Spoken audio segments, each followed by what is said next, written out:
Iboboto mo ba si Willie Revillame? Tara, kilalanin natin siya.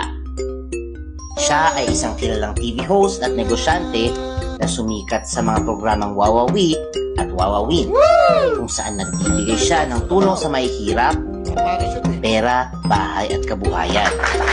Pero hindi rin siya ligtas sa kontrobersya.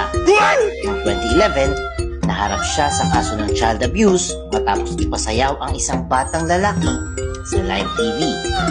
May nagsasabi ring ginagamit niya ang kanyang charity image para sa politika. No! Habang may iba namang humahanga sa kanya dahil sa ginagawa niyang pagtulong sa kapwa. Very goods ang tumulong sa kapwa. Pero tandaan natin, D-Fam, na ang trabaho ng senador ay gumawa ng batas. Oh yes. I-comment nyo kung bakit nyo siya iboboto.